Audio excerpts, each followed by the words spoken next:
Programme में आने में थोड़ा सा देर हो गई मेरे को, और अगर मैं यहाँ नहीं आ पाता तो शायद अपने आप को ज़िंदगी भर माफ़ नहीं कर पाता। आगरा की सरजमी पर आके आपने ये जो रोशनाई जगाई है, ये वाकई में हम तो उस अल्लाह ताला से दुआ करेंगे। जी हाँ, अल्लाह ताला से दुआ करेंगे कि आप जैसे 10-20 और नेक दिल और इतने पढ़े लिखे, इतने इंटेलेक्चुअल आदमी और पैदा करें, जिससे कि जाके आप भारत का कोना कोना, देश का कोना कोना रोशन करें। तहे दिल से स्वागत आपका। मेरा एक छोटा सा सवाल से पहले थोड़ा सा, एक हमारे भी गुरु ग्रंथ साहब के अंदर गुरु नानक साहब ने पूरी दुनिया का चक्कर लगाया, जिसके अंदर मक्का मदीना भी शामिल है। और जैसा कि एक सवाल इससे पहले हो चुका है कि गैर मुस्लिम जो है मक्का मदीना में अलाउड नहीं, या वहाँ का कैंटोनमेंट जो है अलाउ परमिशन नहीं देता। मगर ये तो तय है, आप मानते हैं, इस्लाम मानता है, हम मानते हैं, हमारे ग्रंथों के अंदर दर्ज है। गुरु नानक साहब के 2 चेले थे, एक बाला और एक मर्दाना, एक हिंदू और एक मुस्लिम। मर्दाना की बहुत ख्वाहिश थी कि मुसलमान जब तक पूरा मुसलमान नहीं कहलाने का हकदार, जब तक कि वो काबा का दर्शन ना कराए, तो गुरु नानक साहब उसको लेके और काबा गए। हमारे ग्रंथ के अंदर जो दर्ज है कि जब वो वहाँ पहुँचे, उन दिनों बहुत लंबा ये किस्सा है, 1 साल लगता था, और वो रूट सारा उसका वर्णन है। और वहाँ जब मक्का, जो मस्जिद के बाहर साथ ही एक दीवार थी, जहाँ पर के भारत के जो मुसलमान दर्शन करने जाते थे काबा के, वो उनको वहाँ ठहराया जाता था। वहाँ की देखभाल जो करता था वो मुल्ला जीवन करता था। जब गुरु नानक साहब अपने चेलों के साथ में वहाँ पर पड़े थे, तो सुबह जब मुल्ला जीवन वहाँ की सफाई करने के लिए आया, तो उसने देखा गुरु नानक साहब के जो पैर थे वो काबा की तरफ थे। वो गुस्से में चिल्लाया कि ये कौन काफिर है जो कि काबा की तरफ पैर करके पड़ा है, और उसने गुस्से के अंदर आके उनके पैरों को झटका दिया, दूसरी तरफ किया।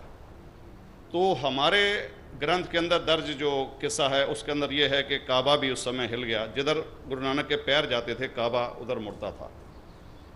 तो वो ज़ोर से चिल्लाया, ये कोई हज़रत है, ये कोई औलिया है। तो उस समय के जो काजी थे मक्का के, काजी रुकनुद्दीन साहब थे, और शाह शरफ, कई हस्तियों के नाम हैं उसमें। तो मैं ये जानना चाहता हूँ कि ये वर्जन को आप मतलब एग्री करते हैं, और करते हैं तो इसका हमारे मुस्लिम ग्रंथों के अंदर किस तरीके से उल्लेख है, ये कृपया बताएं। अब डॉक्टर साहब का आप जवाब सुनिए जो चीता सिंह को दिए, बहुत मज़े के जवाब, ज़रा सुनिए। क्योंकि वक्त मुख्तसर सा होने की वजह से मुझे वक्त नहीं मिला कि गुरु ग्रंथ को भी कोट करूं। आपका सवाल का जवाब देने के पहले मैं आपसे ज़्यादा चाहूँगा कि इवन गुरु ग्रंथ की किताब पढ़ेंगे आप, ग्रंथ जिसे आदि ग्रंथ कहते हैं, और कोई सिख से पूछेंगे कि खुदा का तसव्वुर क्या है, सबसे बेहतरीन जवाब कोई सिख दे सकेगा, वो आपको कोट करेंगे जापू जी, जो गुरु ग्रंथ साहिब आदि ग्रंथ के सबसे पहले चैप्टर है, सबसे पहला श्लोक, जिसके कहते हैं जापू जी, जिसके मानी है कि God is true, he is only one, he is not begotten and is free from fear and want. क्योंकि मैंने अंग्रेजी में पढ़ा हूँ इसलिए मैं अंग्रेजी में उसे कह रहा हूँ कि खुदा एक ही है, वो हक है, और वो ना किसी को जना है ना किसी को जनेगा, और वो इमॉर्टल है, ना कभी मर सकता है। और इसको सिखिज्म में जो खुदा को कहते हैं Omkara, in manifest form he is Omkara, and unmanifest form he is एक ओमकारा। और कई इसके एट्रीब्यूट्स है, मिसाल के तौर पे परवरदिगार, अकल, और उसे रहीम कहा गया है, Wahe Guru as one God कहा गया है, और it is strictly against idol worship and अवतारवादा। भाई साहब का सवाल था कि उनने ग्रंथ में पढ़ा कि गुरु नानक साहब मक्का के, और उनका पैर काबा की तरफ था, और कोई मौलवी ने पैर को हिलाए और काबा हिल गया। क्योंकि ये age of science and technology है, अगर कोई चीज़ जो किताब हज़ारों साल पहले लिखी गई है, 10,000 साल या 4,000 साल, तो शायद उसके बारे में हिस्टोरिकल रिकॉर्ड मिलना मुश्किल है। हालांकि इवन जीसस क्राइस्ट के बारे में 2,000 साल हिस्टोरिकल रिकॉर्ड है क्योंकि सिखिज्म जो एकदम नया मज़हब है, जितने मज़ाहिब के मुकाबले हिंदुस्तान में नया है, कुछ सैकड़ों साल पहले 15th सेंचुरी में, toward the end of the 15th century, Guru Nanak साहब जो पंजाब के थे, ये मज़हब तो कायम हुआ। हार्डली 400-500 या 400-500 साल।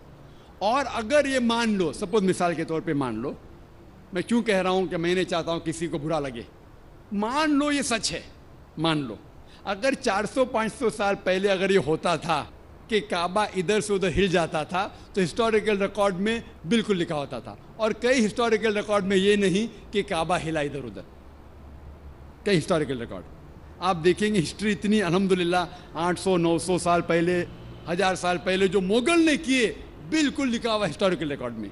तो ये कहना कि गुरु नानक साहब वहाँ गए और काबा हिल गया, ये बिल्कुल साइंस के खिलाफ है, क्योंकि साइंस में कोई भी रिकॉर्ड नहीं है, वहाँ के देश के रिकॉर्ड में कहीं भी नहीं कि काबा हिला। तो इसलिए हम कहते हैं कि हो सकता है ये गलती से किसने लिखा होगा न, कई किस्से कहानी। ये मैं तस्लीम करता हूँ कि गुरु ग्रंथ साहिब में कई चीज़ें सही है, हक की बात है, लेकिन ये तस्लीम करना कि काबा हिल गया, ये बिल्कुल साइंस के भी खिलाफ है, साइंस के खिलाफ है।